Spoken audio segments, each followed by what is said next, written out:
dan mensayangkan saham masyarakat. Jadi kita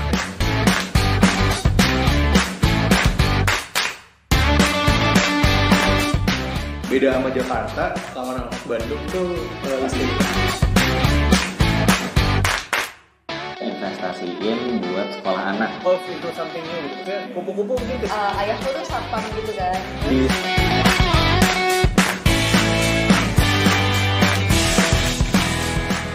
Lo lagi di Bali nih? Nah, gue udah di Bandung. Di Bandung. Jakarta. Oh, udah di Jakarta. Gue minggu depan ke Sukabumi baru ke Bandung gue. Lo ngerjain apa, bro? Kok lagi keliling-keliling? Ke Wirus? Ristek. Oh, masih. Manajemen inovasi. Kalau tahun depan gue megang inkubator, bro. Perasaan? Pak Yani. Jadi kemarin tuh gue meeting bareng Pak. Lo masih ingat kan Pak Yani ya? Masih. Gue kemarin itu barusan kemarin gue meeting di apa namanya tuh, di Gading Serpong. Ini tahun depan kemungkinan besar gue diminta untuk megang inkubator. Oh, lo tahu nggak? Udah ada beberapa organisasi lainnya yang juga bentuk. Karena gue pernah ngikut, kayaknya 2 bulan yang lalu lah, atau sebulan yang lalu gue ngikut acaranya Pak Habibie. Dia bikin Orbit namanya, kalau lo pernah dengar. Orbit, gue kayaknya belum tuh. Orbit, nah dia tuh apa ya? Dia tuh menggagas Telkomsel Orbit. apa? Telkomsel Orbit bukan kan? Bukan kepanjangannya apa ya? Nanti gue email. Gue ngikut kelas dia terakhir. Ada ininya, ada apa namanya? Ada standarisasi inkubator atau akselerator kayak gitu-gitulah.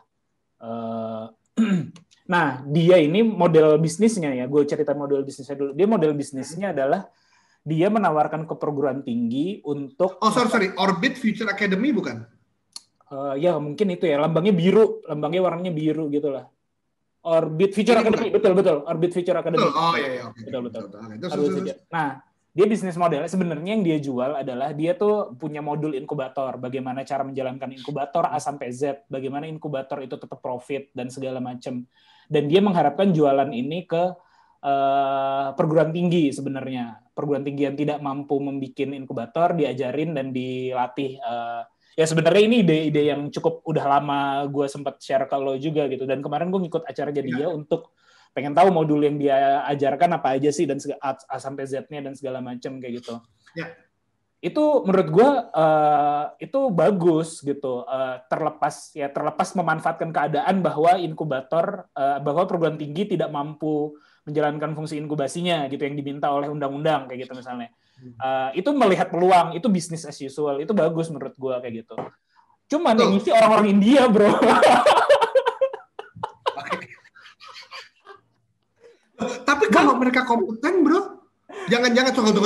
Orang Indianya namanya Suresh Kumar bukan? Aduh, ada ya, bentar ya gue lihat dulu ini. Kalau benar, gue tahu itu jago banget, bro. Itu adalah fasilitatornya untuk incubation training programnya InfoDev untuk South Asia. Karena mulai kali kalau lo mau ikut-ikut kayak gitu ke gue udah harus mulai masuk ke startup scene nih. Selama ini kan gue against the world. Gue sekarang mau be part of the world. Gitu. Ya bagus. Maksud gue kita nggak bisa terus-terusan ini sih idealis ya. Maksud gue idealis tuh bagus lah. Cuman dalam banyak yang harus dikompromikan, bro. Ketika lo ketika lo kuat menyadari banget sendiri lembaran penilaian inkubator. Ada gitu-gitulah, ada gitu-gitu. Nanti lo baca-baca aja kalau iseng. Dan ada materinya juga dia sempat ngasih materi. Gitu. Materinya di mana? Materinya tuh bagaimana inkubator bisa hidup mandiri sih intinya. Bisnis modelnya inkubator harusnya seperti apa, dia memaparkan kayak gitu. Inkubator tuh bisa nyari duit dari sisi ini, bisa nyari duit dari sisi ini. Yang sebenarnya pengetahuan gue dulu udah pernah belajar juga hal-hal kayak gitu ketika lagi di Jerman misalnya.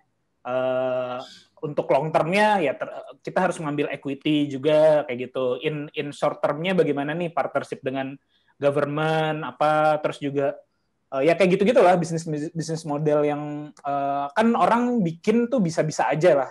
Cuman kan bagaimana bikin itu sustain adalah urusan ekonomi kan, urusan bagaimana berbisnis di situ kan. Nah, Salah satu modul yang diajarkan adalah itu gitu. Tapi yang gue lihat sih, kalau orang Indonesia kan mayoritas, apalagi perguruan tinggi yang daerah ya, yang termasuk inceran lo juga kan pada males-males juga kan, dan bingung. Ya. Jadi kadang aja ngambilnya praktis aja. Ya udah lo gue hire ke sini, sekian lama ini bisa running dan segala macem, kayak gitu, lebih pragmatis kayak gitu loh kebanyakan.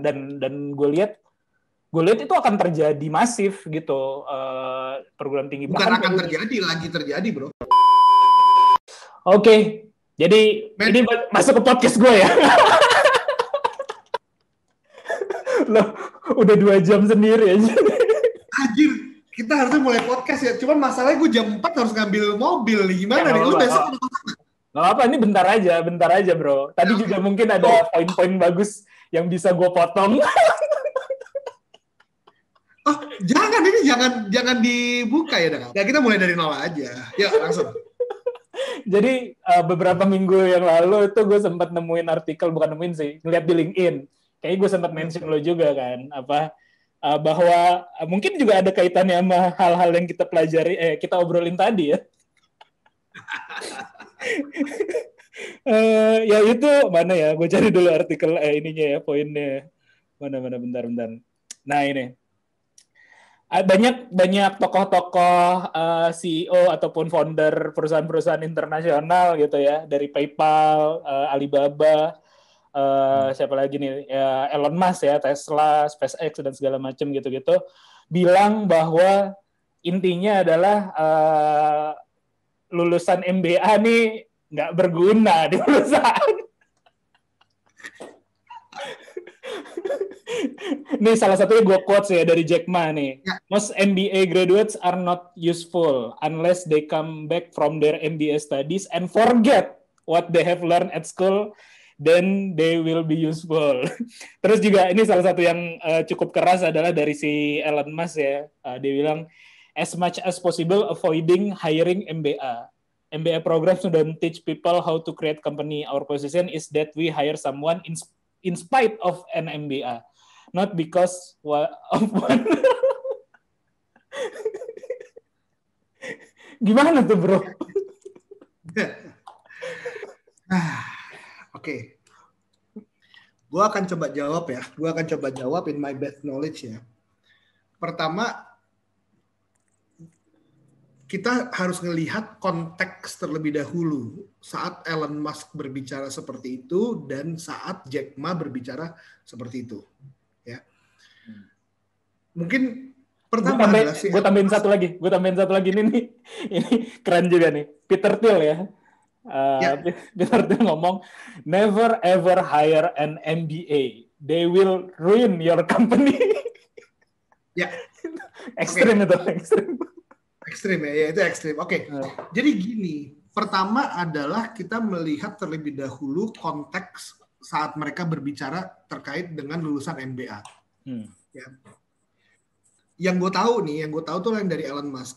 Itu kalau dilanjutkan di dalam quote-nya dia, di dalam perkataannya si Elon Musk, dia mengkaitkan lulusan MBA itu tidak tidak handal dalam product innovations, dalam inovasi. Itu kelanjutannya. Sebenarnya ada kelanjutan tuh omongan dari itu. Oke. Peter Thiel pun saat berbicara itu ada kelanjutannya.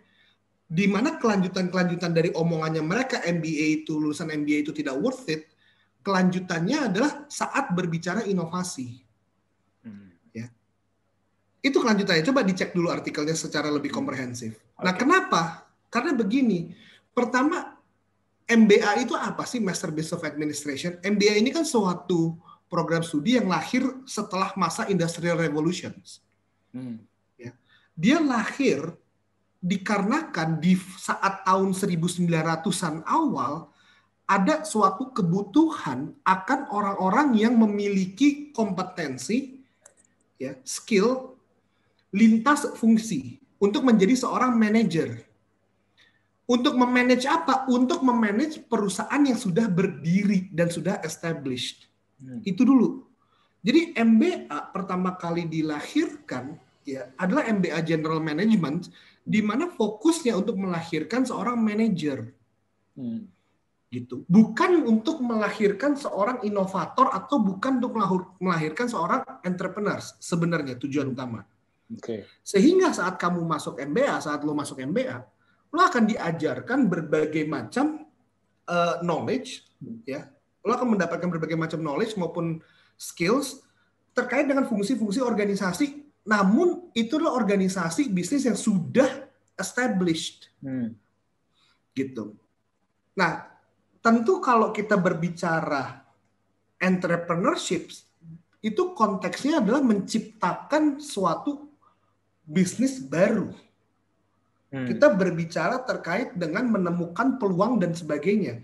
Itu membutuhkan skill set dan cara berpikir yang berbeda dari seorang manajer.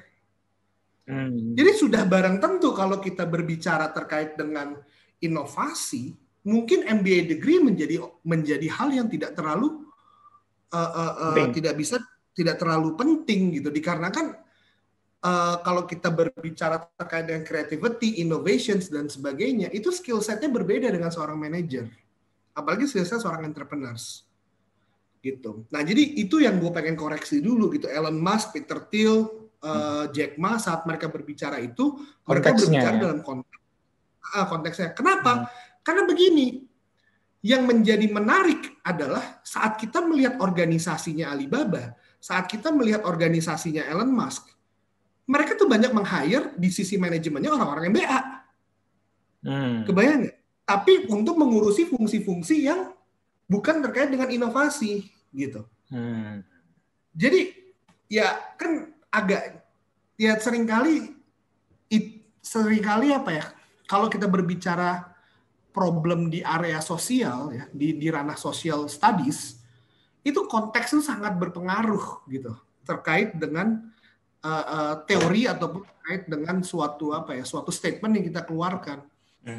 Nah, sebagaimana halnya gue balik, lebih baik mana lo meng-hire entrepreneurs atau seorang manajer saat lo mengurus bisnis yang sudah established. Ya. Lu bayangin ya, seorang entrepreneurs yang nggak punya pengetahuan knowledge tentang manajemen sama sekali, tiba-tiba lu suruh dia ngurusin bisnis yang karyawannya sudah 3.000 orang. Dia nggak pernah punya pendidikan, tidak punya knowledge tentang finance, manajemen, dan sebagainya di tataran pembuatan sistem, secara sistemik. Lu lebih baik hire siapa? Untuk mengurus bisnis lo di saat itu udah 3.000 orang. Seorang entrepreneur fresh graduate yang nggak punya knowledge terkait dengan manajemen atau seorang MBA? Jawabannya MBA. Ya MBA, betul. Gitu bro. Jadi ya itu sih gitu. Konteks itu agak penting. MBA itu tujuannya itu adalah secara general ya, MBA secara general itu untuk terkait dengan manajemen. Jadi kalau lo nanti masuk ke MBA, lo akan punya pemahaman secara komprehensif tentang cara menjalankan sebuah organisasi. Dan itu komprehensif loh. Berarti lo bukan hanya berbicara satu sisi product development, enggak. Lo akan tahu, lo akan memiliki pemahaman secara dari sisi operation-nya, dari sisi finance-nya, dari sisi people-nya, dari sisi semua fungsi-fungsi dalam organisasi. Sehingga diharapkan lo bisa memiliki, lo bisa mengeluarkan lo bisa memanage the whole entire functions gitu. Iya. Cuman mungkin ini sih, ya kalau melihat dari fungsi awalnya seperti itu. Bahkan gue juga sempat bukan ngeriset sih, gara-gara waktu itu buat ngisi materi apa gitu. Gue ngeriset ternyata lebih banyak engineer yang jadi entrepreneur sih. Di dunia, di perusahaan-perusahaan dunia banyak ternyata founder perusahaan itu asalnya adalah dari engineer. Entah itu engineer-nya mungkin agak-agak nyerempet ke manajemen ya, misalnya teknik industri gitu atau ya seperti itu. Tapi faktanya banyak yang perusahaan-perusahaan dunia founding-nya kalau nggak salah nyampe 40% gitu, bahkan jauh lebih banyak dari yang MBA kayak gitu. Cuman mungkin karena banyak orang salah ekspektasi juga, karena kan bahkan di Indonesia ya, gue lihat juga, terutama di Indonesia gitu, gue lihat orang, lo sekolah di mana? Manajemen bisnis gitu misalnya. Itu kan bayangannya adalah atau orang ngelihatnya lo ntar jadi pebisnis ya kayak gitu kan. Mungkin gara-gara ada salah kaprah juga sih kayak gitu ya. Benar nggak? Pertama gini sih, kita harus bedakan antara bisnis dengan entrepreneurship, itu dua hal yang berbeda. Gitu. Okay. Kalau misalnya gini, gue di SBM nih, School of Business Management, itu bukan School of Entrepreneurship loh. business and management itu sama entrepreneurship itu adalah dua konsep yang sebenarnya agak jauh berbeda gitu. Business and management itu kita berbicara terkait dengan fungsi-fungsi menjalankan fungsi-fungsi dalam suatu organisasi bisnis. Entrepreneurship kita berbicara mengidentifikasi peluang, kita berbicara mengeksploitasi peluang tersebut, menciptakan suatu hal yang baru. Itu dua hal yang berbeda. Ya. Jadi kalau orang berkata, lu business school, makanya lu akan menjadi founder, karena kata-kata bisnis itu diasosiasikan dengan menciptakan bisnis baru, padahal enggak gitu.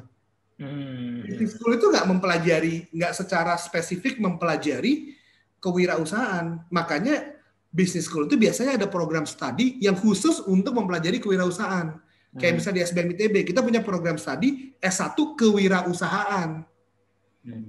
Gitu. Nah, di situ kita juga punya S1 manajemen. Dua-duanya berada di bawah business and management. Tapi satu fokusnya adalah kewirausahaan, yaitu menciptakan bisnis baru, di mana skill set-nya, knowledge-nya itu berada pada fase awal dalam pembentukan suatu usaha. Dan itu berbeda dengan S1 manajemen. Yang skill set-nya adalah merunning perusahaan yang sudah established. Gitu. Yang satu harus meng-create competitive advantage, yang satu itu harus menjaga competitive advantage-nya untuk terus-menerus bisa bertahan gitu dan memperbesar market share. Itu dua hal yang berbeda gitu. Walaupun mereka menjalankan fungsi-fungsi yang sama kayak marketing. Marketing itu berbeda antara marketing established company sama marketing untuk startup atau marketing wirausahaan. Gitu. Jadi semua itu hal itu berbeda gitu. Ya. Nah, jadi itu yang gue mau koreksi dulu. Saat berbicara business and management, bisnis ini bukan menciptakan bisnis. Gitu. Tapi suatu organisasi bisnis. Iya, berarti mungkin tadi ya ada salah kaprah juga di situ gitu. Bahkan gue juga sempet dulu pengen masuk sekolah gitu ya, ngambil MBA tapi MBA engineer. Jadi kalau di Jerman itu ada gue lupa nama program studinya apalah. Tapi gelar lulusannya adalah MBA Eng. Kayaknya gue pernah cerita ke lo ya. Gue pernah cerita dulu. Dan kalau lo emang Jerman mah suka aneh-aneh aja sendiri, suka sendiri. Itu pun waktu itu gue tertarik ngambil di situ, bukan kan gue lihat kurikulumnya, gue lihat modul-modul ajarnya dan segala macam, karena mereka terbuka, udah ada di websitenya tuh kayak gitu-gitu. Pun gue ngambil spesifikasi, niatnya ngambil spesifikasi penjurusannya itu untuk ada namanya BPO, Business Process Outsourcing. Karena waktu itu gue lagi into banget lah terkait dengan outsourcing, kayak coworking space juga kan termasuk salah satu bagian dari BPO, airport dan sejenis-sejenisnya, logistik yang kayak gitu-gitunya lah. Dan memang kalau gue lihat kurikulumnya bukan creating the BPO organization gitu, tapi kayak biar tahu prosesnya, biar tahu dan segala macamnya. Jadi memang kayaknya banyak salah kaprah. Jadi lo menganggap sebenarnya bukan. Gue akan sedikit nambahin, Ji. Bukan salah kaprah. Jadi begini, tadi kita baru berbicara MBA di tataran historikalnya. Maksudnya yang kita berbicara adalah MBA pertama kali, yaitu General Management. Kenyataannya sekarang dikarenakan muncul kebutuhan-kebutuhan baru, muncul kebutuhan-kebutuhan baru dengan konteks-konteks baru, maka MBA itu pun berkembang. Kita di SBM itu ada MBA Business Leadership, ada MBA Global Leadership, ada MBA Entrepreneurship, ada MBA General Management, ada MBA Energy, ada MBA Creative and Cultural Creative and Cultural Entrepreneurship, ada MBA Young Professional. Jadi artinya apa? Pertama kita lihat produk MBA ini tuh at the end of the day adalah produk jualan. Baru gue ngomong. Gitu. Tolong di-delete. Karena nggak mesti di-delete, maksud gue nggak mesti di-delete. Karena sebenarnya kan kalau kita ngomongin konteksnya ITB, gue tambahin, kalau gue luruskan ya, biar bisa di-record gitu. Karena kalau kita ngomongin konteks ITB, asal muasalnya spesifik MBA di ITB kan untuk melengkapi keilmuan di sana. Sedangkan kalau misalnya tadi ada yang unik, ada yang gue nggak bisa bilang aneh tapi unik gitu. Misalnya ada yang khusus energi. Kenapa? Karena banyak lulusan ITB atau orang-orang ITB bekerja di lingkungan industri energi gitu. Makanya mungkin skill set yang dibutuhkan di industri tersebut perlu diakomodir oleh MBA-nya kayak gitu. Jadi nggak masalah sih. Betul, gue setuju, betul. Karena adanya demand dari pasar gitu. Jadi kan balik lagi MBA itu keluarannya diharapkan menjadi seorang manajer. Ya, cuman dengan perkembangan dunia saat ini, manajer itu tidak lagi punya skill set yang general. Saat lo memanage perusahaan yang baru sama lo memanage perusahaan yang established, itu udah punya skill set yang berbeda. Dan bahkan bisa lebih kita spesifikin lagi, saat lo memanage perusahaan yang bergerak di bidang energi, itu berbeda lagi. Saat lo memanage perusahaan yang bergerak di creative industry, itu beda lagi. Saat lo menjadi manajer perusahaan percetakan, bisa jadi nanti akan berbeda lagi gitu. Nah artinya manajer itu sendiri di era sekarang itu udah semakin spesifik. Manajer apa ini? Kalau dulu mungkin manajer itu berlaku secara general. Karena apa? Karena competitive environment-nya zaman dulu itu nggak seketat sekarang gitu. Perusahaan-perusahaan itu lazimnya mereka sudah memiliki market share yang tidak bisa tergoyahkan. Coba lihat perusahaan-perusahaan era tahun 1800, 1900, jumlah perusahaannya kan dikit dan mereka cenderung monopolistik gitu. Sehingga mereka butuh manajer yang kerjanya kurang lebih adalah menjalankan established company tadi. Tidak menuntut dia memiliki suatu skill set yang spesifik terhadap suatu bidang, karena begitu dia sudah membuat perusahaan tersebut ya dia menguasai biasanya market share-nya di situ. Nah, jadi kalau sekarang ya kita butuh manajer yang lebih spesifik lagi gitu. Jadi gue sih bahkan ngebayangin ke depannya tuh MBA itu ya bakal macam-macam gitu, karena kita akan butuh manajer-manajer yang berbeda-beda gitu. Iya. Kayak gue semalam juga 2 hari yang lalu juga baru baca tentang ini sih. Ada perusahaan telekomunikasi di tahun 70-an 80-an dan salah satu manajernya di sana awalnya sih dia masuk sebagai accounting ya. Tapi jadi manajer dan juga jadi owner, itu mengembangkan apa yang kita kenal sekarang sebagai EBITDA gitu. Parameter keuangan yang tidak hanya melihat profit dan loss kayak gitu. Yang waktu itu gue rasa waktu itu dia akal-akalan dalam tanda kutip ya. Ini kan ibaratnya ganti matriks nih. Tadinya matriks profit loss yang dilihat, tapi ternyata di perusahaan telekomunikasi yang dia miliki, dia mengganti parameternya atau mengganti matriksnya dengan EBITDA agar lebih bankable, agar lebih kelihatan growth-nya dan segala macam. Jika hanya melihat profit loss kan ternyata kurang bagus. Itu adalah kedalaman yang bisa diketahui atau bisa dimiliki oleh manajer yang udah bergelut sekian tahun gitu, sehingga dia mencoba mengulik dalam tanda kutip si bisnisnya biar tampaknya cukup bagus seperti apa nih. Oh berarti dari sisi parameter ini, dan itu jadi turunan strateginya banyak. Itu pun baru ngelihat satu lini industri ya, kayak industri di telekomunikasi, bisa jadi industri lainnya lagi energi atau bahkan tadi ya macam-macam yang lo sebutin itu bisa jadi punya spesifik karakteristik. Betul, punya spesifik karakteristik yang bisa diimprove lebih baik gitu. Tapi kan basic knowledge-nya tetap sama gitu loh. Basic knowledge dalam menjalankan organisasi bisnis ya sama. Marketing, finance, operation, ya kan? Function kayak HR gitu kan. Function kayak bagian R&D dan sebagainya, itu function yang general lah. Tapi balik lagi, R&D di perusahaan energi, ya, terutama R&D di perusahaan energi yang renewable sama yang non renewable aja itu berbeda itu R&D-nya kan. Yang satu fokus ke eksploitasi, yang satu fokus ke Ya, penciptaan baru, mencari yang baru gitu kan, gitu inovasi. Jadi ya balik lagi ya itu akan menjadi berbeda. Jadi biasanya MBA itu kenapa jadi quote unquote tidak dibutuhkan yang kayak tadi Elon Musk katakan, Alibaba katakan ya. Karena mungkin yang mereka maksud tuh MBA in general gitu. MBA as we know it gitu. MBA yang diajarkan fungsi-fungsi secara general. Jadi saat dia harus mengurus renewable mobil Tesla yang inovatif terkait dengan autonomous vehicle, terkait dengan mobil listrik dan sebagainya, ya mungkin skill set yang dia bawa itu malah cuma skill set general aja, manajer general gitu, tidak spesifik terhadap si industri gitu. Iya, ya karena itu juga mungkin industrinya baru gitu loh. Jadi jangankan. Iya, exactly. Yang ini.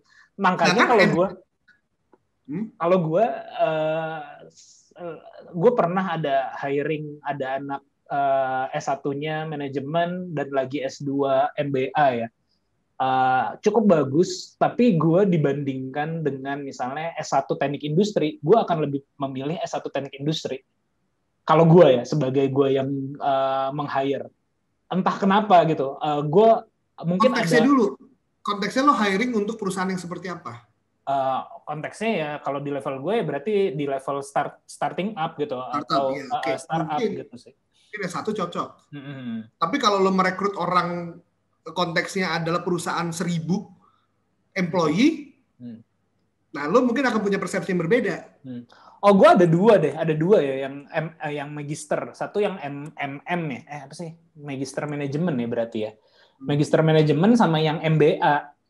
Menurut gue tidak terlalu signifikan ininya sih, tidak terlalu signifikan. Harus hati-hati lagi bro, harus hati-hati lagi karena lagi-lagi kita berbicara social studies ya, harus agak hati-hati. Saat kita berbicara MBA, kita berbicara suatu program studi ya. Oke. Ya. Nah, gue harus agak sedikit hati-hati di sini adalah jangan sampai lo mengeneralisasi antara MM sama MBA ini ternyata sama S1 teknik industri lebih baik S1 teknik industri. Kenapa? Karena gue takutnya institusi providernya sendiri itu siapa MBA-nya. Kebayang nggak? Karena itu sangat berpengaruh. Karena sekarang kalau kita ulang lagi, kalau lo mau lebih fair ya, kita bandingkan si S1 teknik industri dengan lulusan MBA Harvard. Nah, gue takutnya lo nanti beda lagi nih jawabannya gitu. Oh, gue lebih baik hire MBA Harvard gitu, karena jauh lebih. Karena berarti beda lagi antara program studi dengan institusi tempat dia keluar gitu.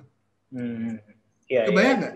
Iya, betul. Dan at the end of the day, saat kita berbicara MBA yang kita sudah tahu Ivy League dan sebagainya, ya itu terbukti. Ujung-ujungnya tetap diincar oleh perusahaan-perusahaan startup gitu.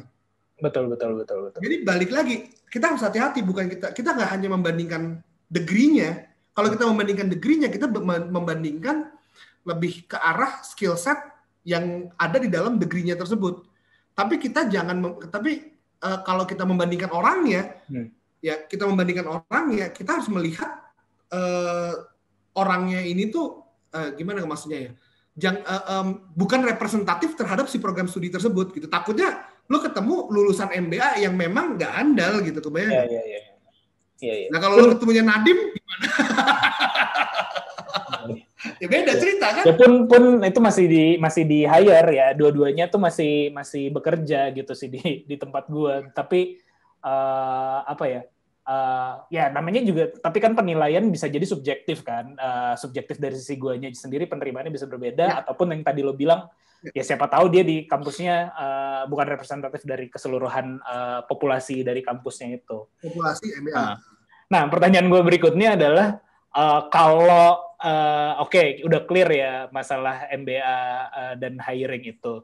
Terus juga udah clear MBA itu bukan outputnya belum tentu wirausaha gitu, karena bisa aja ada pecahan-pecahannya wirausaha.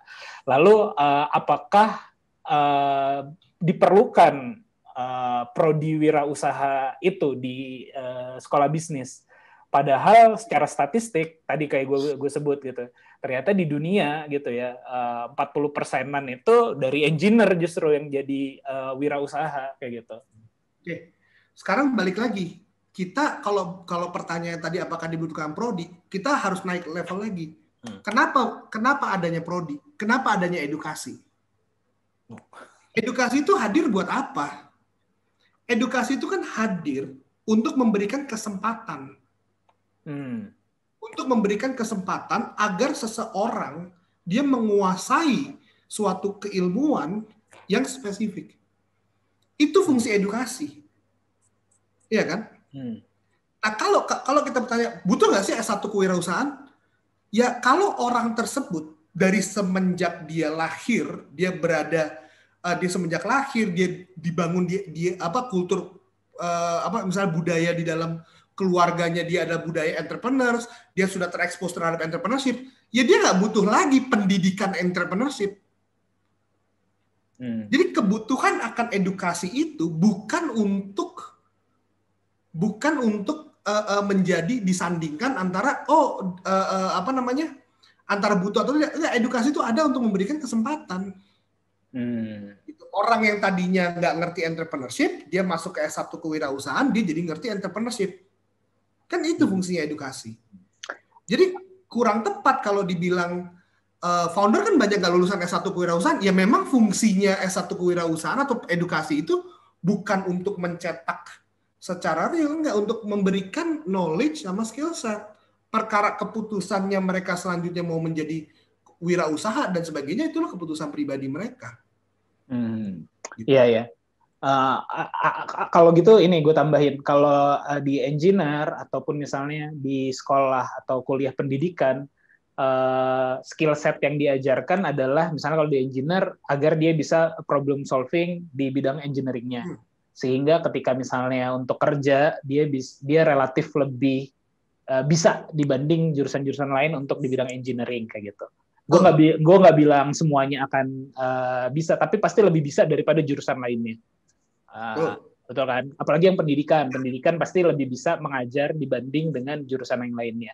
Secara rata-rata diharapkan lebih bisa mengajar daripada jurusan lain. Karena jurusan lain ya? Okay. Ya, dibandingkan jurusan lain. Nah, apakah kalau outputnya dari kewirausahaan, kewirausahaan jurusan ya, bukan kewirus.com ya? Apakah diharapkan lebih bisa menjalankan kewirausahaan gitu dibanding jurusan lainnya? Yang pertama yang pasti diharapkan adalah dia akan memiliki pengetahuan, dia akan memiliki skill set ya yang dibutuhkan untuk menginisiasi bisnis baru. Jadi contoh, lo ngambil anak S1 kewirausahaan, udah pasti dia tahu bisnis model canvas. Udah pasti dia tahu value proposition canvas.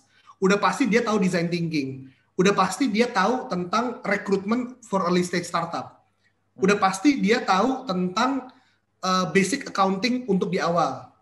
Kebayang nggak? Dibandingkan orang yang kuliahnya di S1 farmasi. Belum tentu dia tahu business model canvas. Belum tentu dia tahu value proposition canvas. Nah, tapi kalau pertanyaan itu pembedanya jadinya, yaitu knowledge sama skill set-nya sudah dibentuk untuk kewirausahaan. Tapi kalau pertanyaannya apakah itu akan menjadikan dia entrepreneurs yang lebih baik, kita udah pernah berbicara di podcast sebelumnya. Entrepreneur yang lebih baik ini apa definisinya? Kalau definisinya adalah sukses atau gagalnya bisnis, itu variabelnya banyak sekali yang menentukan sukses atau gagalnya bisnis. Gitu, bukan hanya edukasinya. Gitu. Jadi agak sulit kalau kita menyambungkan antara agak sulit kalau kita menyambungkan antara sebuah jurusan, sebuah jurusan di institusi pendidikan dengan keluaran dengan kewirausahaan. Itu agak susah karena kewirausahaan ini ya, kalau kita berbicara entrepreneurship, pada hakikatnya itu adalah menciptakan suatu bisnis baru. Itu entrepreneurship itu. Nah, setelah bisnis itu terbentuk, next stage-nya kan mengembangkan bisnis tersebut. Ya kan? Mengembangkannya sejauh mana? Pertama, menjadi usaha kecil dulu. Omsetnya menjadi 100 juta. Mikro itu kan sampai dengan 300 juta setahun. Habis itu dikembangkan jadi 2,5 M setahun. Kan gitu kan? Habis itu dikembangkan menjadi 50 M dan terus dikembangkan. Nah, kebanyakan kalau kita berbicara entrepreneurship, orang itu fokusnya itu masih di ranah fase pendirian si bisnis tersebut. Nah, untuk mendirikan bisnis, Anda nggak butuh quote-unquote, Anda nggak butuh knowledge management sama sekali. Lah kan lo bikin bisnis manajemen apa? Lo cuma sendiri atau nggak berdua sama teman lo? Finance juga nggak ada aktivitas. Untuk mendirikan suatu usaha itu kan kemampuan yang lo butuhkan adalah kemampuan untuk mengidentifikasi suatu peluang. Iya kan? Yeah. Nah di situ itu nggak ada hubungannya dengan jurusan pendidikan apapun, karena skill set yang dikuasai itu ada skill set yang menyangkut cara dia berpikir. Pun berarti sebenarnya jurusan ini baik itu manajemen bisnis ataupun spesifiknya kewirausahaan bukan kayak jurusan-jurusan lain yang memang jadi standarisasi untuk profesi tertentu ya. Jadi bukan khusus kewirausahaan. Manajemen juga begitu dong. Manajemen juga begitu kan? Karena kan belum tentu bisa jadi dari tempat lain bisa aja jadi manajemen, bisa memiliki kemampuan manajemen yang baik dan menjalankan perusahaan dengan 3.000 atau 10.000 karyawan. Begini, oke. Jadi begini, Bro. Jadi begini. Sekali lagi, edukasi itu diciptakan, program studi itu diciptakan untuk seseorang itu mendapatkan kesempatan mempelajari suatu skill set tertentu. Pertanyaannya, lu bisa nggak sih tanpa masuk ke jurusan manajemen, belajar manajemen? Ya bisa dong. Bisa. Ya kan? Lu namanya belajar sendiri kan? Yang artinya, saat lu kalau tadi lu bilang, ya berarti bisa aja dong orang yang non-manajemen dia ngurusin 3.000 orang, yang gue berani jamin, dia nggak mungkin bisa kalau dia nggak paham manajemen. Perkara dia belajarnya dari institusi pendidikan atau dia belajar sendiri, itu beda cerita. Ngerti nggak maksud gue? Ya. Yang gue berani jamin 1000% dan tidak mungkin terbantahkan, nggak mungkin dia bisa ngelola 3.000 orang tanpa dia ngerti manajemen. Perkara dia belajarnya di institusi pendidikan atau dia belajar sendiri, itu beda cerita. Oke, point taken. Nah, salah satu yang pengen gue highlight karena waktu kita mepet ya. 2 jam awal kita habiskan dengan curcol. Ini pertanyaan gue begini, bro. Selanjutnya, ini kan dari terakhir kita ngobrol di luar kita banyak lah ya. Cuman ngobrol dalam konteks podcast ini mungkin udah setahunan yang lalu gitu ya. Udah setahun yang lalu kalau nggak salah. Di mana pandemi belum terjadi juga gitu. Waktu itu seingat gua lo menjalankan bisnis itu adalah sampingan. Dan utamanya lo adalah pengajar dan juga lo masih mahasiswa S3. Ya kan? Lo masih mahasiswa S3 kan sekarang. Nah, sekarang yang mana udah gue ketahui juga gitu bahwa lo sudah beralih fokus nih mahasiswanya kalau nggak salah lo lagi cuti. Jangan dibahas dulu. Dan juga dosennya gue nggak tahu lo masih mengajar di institusi resmi atau masih ya. Itu enggak. Sebelum ke pertanyaan terakhirnya gue pengen nanya lo reasonnya apa nih sekarang kenapa mengubah fokus lo gitu, peluang kah, lo ngelihat potensi kah, lo nggak mau kehilangan momentum atau apa gitu? Ya semua yang lo sebut tadi ya pasti menjadi suatu reason kenapa gue sekarang masuk ke dalam ranah startup ya. Maksud gue mencoba mendirikan startup ini dengan lebih fokus lagi, lebih serius lagi karena adanya momentum, karena adanya peluang dan itu kan memang ya dasar utama dalam entrepreneurship ya, lo menemukan sebuah peluang gitu. Dan kalau lo bertanya kenapa gue berubah, at the end of the day kan ini ada suatu pengambilan keputusan. Nah, lo mengambil suatu keputusan itu kan lo mempertimbangkan variabel-variabelnya gitu kan. Keputusan A itu variabelnya apa, B apa gitu kan. Nah, saat gue mencoba mempertimbangkan, gue melihatnya begini. Kalau seandainya gue nggak melakukan ini sekarang, gue nggak memulai si startup Kewirus sekarang, itu gue agak khawatir momentumnya akan hilang di tahun depan ataupun 3 tahun ke depan. Itu yang pertama. Tapi kalau gue nggak menyelesaikan S3 gue akan selalu bisa ngambil S3 lagi. Gitu. Itu menjadi salah satu pertimbangan. Kenapa? Awalnya dulu gue kira gue nggak ada kompetitor. Kebayang nggak? Jadi kalau tahun lalu gue melihat belum ada kompetitor. Oh wait tuh. Lu kalau bikin startup pasti ada kompetitor enggak? Jadi gini, di bidang education technology itu kan secara general ya, education technology itu kan kayak semacam apa ya, kategorinya lah ya.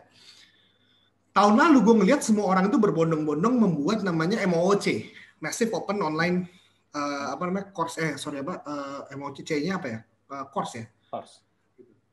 MOOC. Nah, itu masuk dalam ranah education technology. Gue ngeliat bahwa oh ya udah orang tidak masih belum ada yang melihat rahasia yang gue pegang. Ini gue kutip dari Mas Menteri Nadiem Makarim. Jadi tadi malam kita mengundang SBM ITB mengundang Nadiem Makarim datang ke Leadership Night. Terus ditanyain kenapa lo bikin Gojek? Padahal lo udah menjadi konsultan yang established saat itu, ya kan? Kenapa lu willing untuk keluar? Jawabannya kurang lebih jawabannya sama persis kayak gue aja. Paling gue niru. Dia jawabannya kalimat pertamanya Mas Menteri Nadiem itu bilang gini, karena gue punya karena di saat itu gue melihat ada suatu rahasia yang semua orang itu agaknya mayoritas orang tuh nggak sadar bahwa sektor informal ojek itu jika diberdayakan itu bisa memunculkan suatu potensi ekonomi yang luar biasa. Dan hanya gue doang tuh yang saat itu kayaknya merasa menyadari hal tersebut. Nah, sama jawabannya dengan Mas Menteri. Tahun lalu, gue melihat orang tuh belum pada sadar, belum pada aware ada kebutuhan terkait dengan sebuah platform sebuah platform untuk inkubator virtual. Ya, suatu platform pendidikan kewirausahaan lah, khususnya untuk institusi-institusi pendidikan di daerah untuk mereka menjalankan proses pendidikannya. Gue ngeliat tuh nggak ada. Jadi semua orang di education technology itu berlomba-lomba. Coba aja cek. Itu bikinnya MOOC semua. Bikin kelas. Gue ngeliat ada yang bikin platform untuk pendidikan kewirausahaan. Cuman dalam beberapa bulan ke belakang, gue ngeliat ada 2 orang nih yang udah mulai. Gue akan nyebut nama ya. Yang agaknya tuh mirip sekali konsepnya dengan kita gitu. Dan gue ngelihat kalau foundernya dari kompetitor gue ini adalah, mohon maaf ya, tapi misalnya orang yang tidak punya pengalaman, gue akan melihat, gue mungkin nggak akan terlalu khawatir ya. Cuman gue melihat foundernya ini orang-orang hebat juga gitu dan punya akses terhadap ekosistem yang lebih luas gitu. Nah di situ gue harus mengambil keputusan gitu.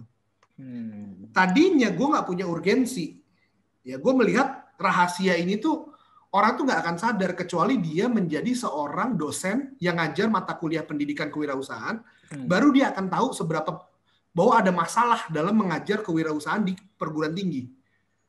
Ya, kalau lo nggak jadi dosen, lo nggak akan tahu sedikit pun masalah lo, di mana lo punya 80 murid ini semuanya beda ide, semuanya beda progres, sedangkan lo setiap minggu cuma punya waktu 2 jam. Gimana caranya lo ngelola mata kuliah ini? Nggak bisa. Padahal mata kuliah kewirausahaan itu jadi mata kuliah wajib di setiap program studi berdasarkan peraturan dari pemerintah. Ini kan nggak banyak orang yang tahu. Yang orang tahu kan MOOC karena ada Skill Academy. Nah, tapi agaknya dalam beberapa bulan ke belakang ada orang-orang yang sudah mulai menyadari.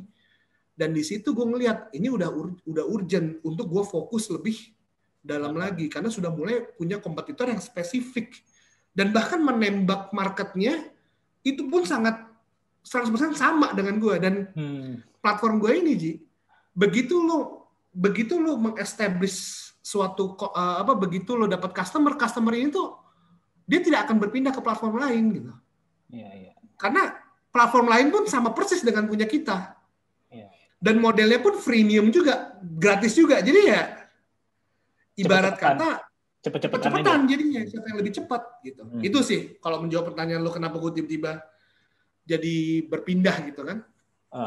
Oke. Ya menarik. Dan gara-gara lo ngomong tadi di podcast sebelumnya juga ya. Itu kan juga hal yang kita bahas di podcast sebelumnya ya, pengambilan keputusan yang waktu itu lo lakukan berdasarkan series of event dan keputusannya untuk menutup perusahaan yang sebelumnya. Jadi harapan gue mudah-mudahan keputusan lo yang ini tepat dan juga berujungnya manis lah. Sebenarnya gini, berbekal pengalaman sebelumnya mendirikan startup yang gagal, gue tahu adanya suatu kelemahan. Kelemahan gue yang paling utama itu adalah gue agak lemah dalam hal eksekusi dan manajemen. Karena gue adalah seorang akademisi, gue praktek kan jarang gitu kan. Nah, menurut gue persentase keberhasilan kali ini itu akan jauh lebih meningkat. Ya, success rate gue ini kemungkinan besar akan meningkat jika gue punya advisor yang andal. Jadi gue coba fill in the pieces gitu. Gue nggak mau kegagalan gue sebelumnya kayak dulu gitu. Dimana gue bikin startup di bidang fashion, gue nggak ngerti sama sekali tentang fashion gitu. Sekarang gue bikin startup di bidang edukasi, di mana bidangnya bidang gue, tapi gue nggak punya pemahaman terkait dengan eksekusi teknis operasional day to day. Itu gue lemah tuh di situ. Nah, gue coba fill in the pieces dengan jalan. Oke, industrinya ini udah gue paham industrinya. Gue udah 8 tahun di sini, gue dosen gitu, ngajar kewirausahaan. Cuman operasional ini yang agak menjadi momok bagi keberhasilan ini. Nah, jadi gue berharap keputusan kali ini untuk memajukan ke Wirus.com itu akan jauh lebih tinggi jika Panji Prabowo bersedia menjadi advisor, kan gitu. Ini udah 2 jam tadi ya kita obrolin. Jangan berulang lagi. 2 jam mencoba merekrut lo menjadi advisor ya. Pertanyaan terakhir.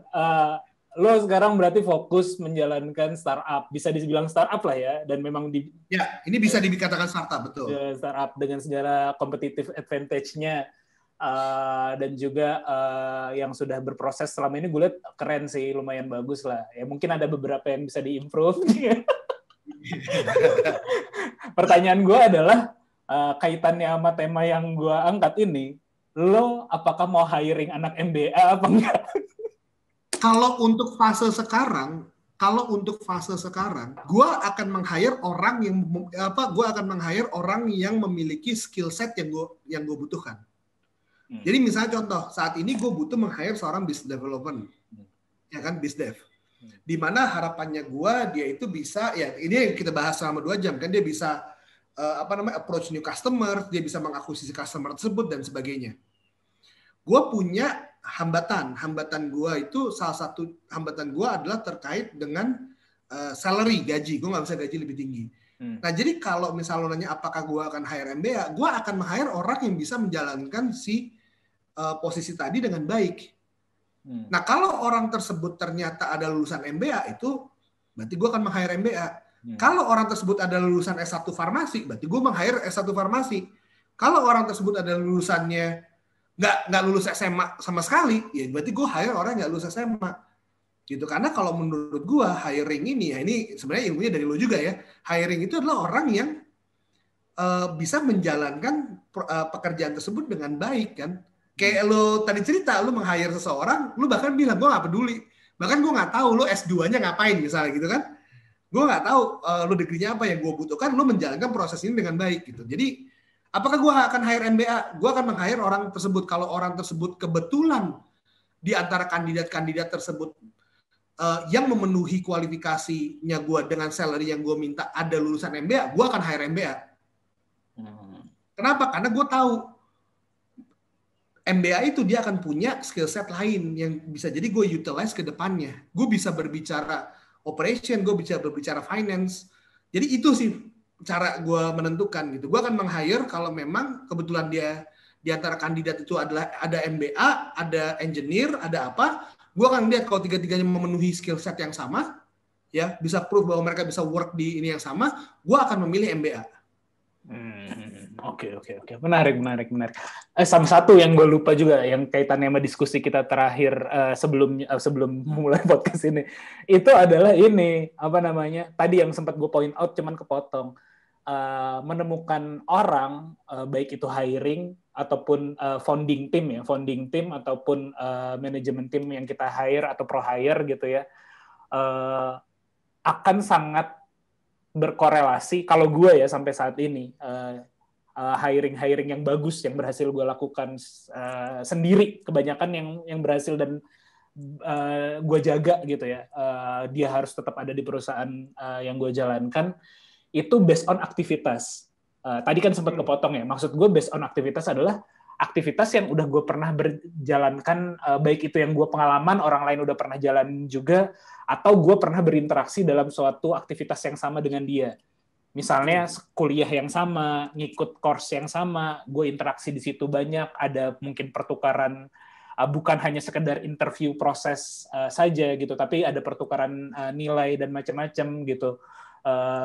Itu terjadi, dan gue lihat sebenarnya potensi yang besar itu bisa terjadi di lo dengan memanfaatkan status lo sebagai akademisi atau pengajar atau mentor, karena lo kan berinteraksi dengan orang-orang tersebut bukan dalam waktu yang singkat, jadi lo berinteraksi panjang, lo tahu pemikiran dia tahu pemikiran lo, mungkin bisa sedikit-sedikit lo sisipin dalam tanda kutip idealisme yang bisa yang lo inginkan, sehingga dia juga tertular. Jadi sebenarnya makanya banyak kalau kita lihat di dunia ya, terutama di sektor yang berbeda ya, misalnya kayak di politik atau apa, biasanya kan dosen-dosen ini adalah orang-orang yang punya murid yang loyal untuk jadi penerus idealismenya dia gitu dalam konteks yang berbeda. Tapi menurut gue salah satu status kuncinya dan mungkin harus lo pertahankan juga dalam untuk menjaga atau rekrutmen hiring atau nyari founding team juga adalah ya sebagai dosen, karena lo lingkupnya menurut gue udah tepat banget sih nyari based on pengalaman yang gue lakukan ya gitu. Ya, cuman ini bro, ada satu sedikit kelemahan keprofesian di dalam konteks gue. Gue dosen kewirausahaan, di mana yang gue mentoring itu adalah orang-orang bikin bisnis sendiri. Jadi itu yang agak susah jadinya buat gue gitu. Kecuali nanti dia gagal bisnisnya, baru gue rekrut gitu, kebayang nggak? Iya, kalau gue ini kan dosen di mana dia harus meninggalkan visinya dia, meninggalkan bisnisnya dia untuk join ke gue gitu. Nah itu yang gue tuh alamin. Gue selama ini mengira seperti itu bro. Gue mengira bahwa dengan posisi gue sebagai dosen ngajar MBA entrepreneurship lagi, ya, MITB lagi, itu akan menjadi suatu value added yang gede. Enggak. Karena murid-murid gue ini semuanya punya bisnis. Gitu. Jadi untuk dia jump ship ikut gue, dia tuh harus either bangkrut, dia nutup dulu bisnisnya, atau bangkrut dulu bisnisnya. Dan interaksi gue dengan mereka itu bukan, interaksi gue dengan mereka itu adalah untuk membantu bisnisnya dia berkembang justru. Jadi kalau gue sebagai dosen itu berhasil, justru dia nggak akan join ke gue. Gitu bro. Itu yang gue kaget loh. Gue ngerti maksud lo, tapi gue ternyata posisi gue ini agak ini ya, agak apa ya, agak ambigu apa ya? Karena gimana ya? Ngerti nggak? Dilema jadinya. Gue punya beberapa murid yang gue lihat anjir ini potensial banget, nih pengen banget gue tarik. Cuman dia sendiri lagi menggebu-gebu bikin bisnisnya sendiri gitu.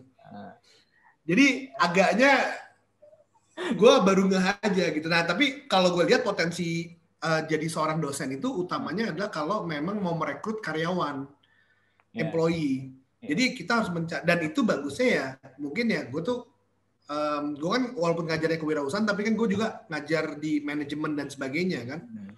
Nah cuman kalau ngerekrut karyawan, hambatannya gue adalah orang-orang di SBM ini lulusan itu ya gue compete sama Gojek, gue compete sama Tokopedia gitu, kebayang gak?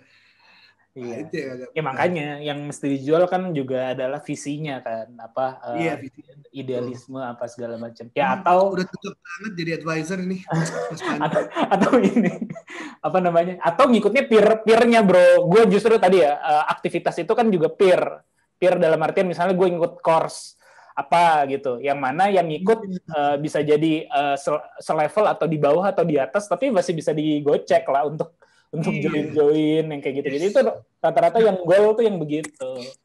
Makanya jadilah advisorku Hero. Kemudian tunjukkan ke gue, oke, lo besok ikutan ini. Gue jawaban gue siap bos. Oke, terima kasih yang sudah dengar. Kayaknya podcast gue kalau podcastnya lo sama gue ini agak-agak tidak memberikan ini. Oh banyak bro yang dengerin. Lo kayaknya masuk 15 atau 15 besar lah, lo termasuk banyak yang dengerin di gue itu. Oke, terima kasih Bung Nazmi. Iya. Thank you banget Bung Panji. Oke, ini gue stop dulu. Gue stop dulu recording ya. Terima kasih yang udah dengerin, walaupun tadi nggak dibuka. Terima kasih yang udah dengerin sampai akhir. Sekian, assalamualaikum warahmatullahi wabarakatuh.